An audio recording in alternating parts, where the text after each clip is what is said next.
আসসালামু আলাইকুম।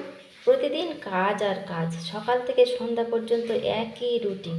মনে হচ্ছে কোথাও থেকে ঘুরে আসি, খুব বেড়াতে যাওয়ার ইচ্ছা হচ্ছে, কিন্তু এই বর্ষার সময় কোথায় যাব? বর্ষার সময় ঘুরতে যেতে ভালো লাগে না, শীতের সময় ঘুরতে যেতে খুব ভালো লাগে। যাই হোক, আমার বাসন থালা দেওয়া হয়ে গেছে, ভাত হয়ে গেছে, এখানে প্রেসার কুকারে হচ্ছে আলু আর উচ্ছে সিদ্ধ, এদিকে ডাল হচ্ছে, সবজি রান্না হয়ে গেছে। সবজিটা আমি খাবো, আমার জন্য সবজি রান্না করেছি। এখন আমি ভেটকি মাছ ভালো করে সর্ষের তেল দিয়ে ভেজে নিচ্ছি। ভেটকি মাছ আলু বেগুন দিয়ে রান্না হবে। গাইস, অনেক সময় অনেক প্রসেসে তো ভেটকি মাছ রান্না করে খান, কিন্তু এই আলু বেগুন টমেটো দিয়ে রান্না করে একবার খাবেন, খুব ভালো লাগে। যাই হোক, মাছ ভাজা হয়ে গেছে, মাছ তুলে নিচ্ছি। ওই তেলের মধ্যে দিয়ে দিলাম পেঁয়াজ, আলুটা আর পেঁয়াজটা একটু হালকা করে ভেজে নিয়ে দিলাম আদা রসুনের পেস্ট, একটু নাড়াচাড়া করে দিয়ে দিচ্ছি ছোট ছোট টুকরো করা কেটে নেওয়া টমেটো। আবারও একটু নাড়াচাড়া করে দিয়ে দিচ্ছি লবণ, হলুদ, শুকনো লঙ্কার গুঁড়া, জিরা, ধনিয়া, সমস্ত মশলা দিয়ে নাড়াচাড়া করে দিয়ে দিচ্ছি আলুটা কষানোর জন্য একটু। কিছুক্ষণ ফুটে ওঠার পর আলু টমেটো কষা হয়ে গেছে, আবারও ঝোলের জন্য দিয়ে দিচ্ছি একটু পানি, দিয়ে দিলাম বেগুন আর 3টে কাঁচা লঙ্কা। তরকারিটা কিছুক্ষণ ফুটে ওঠার পর একে একে মাছগুলো তরকারিতে দিয়ে দিলাম। তরকারিটা প্রায় হয়ে এসছে,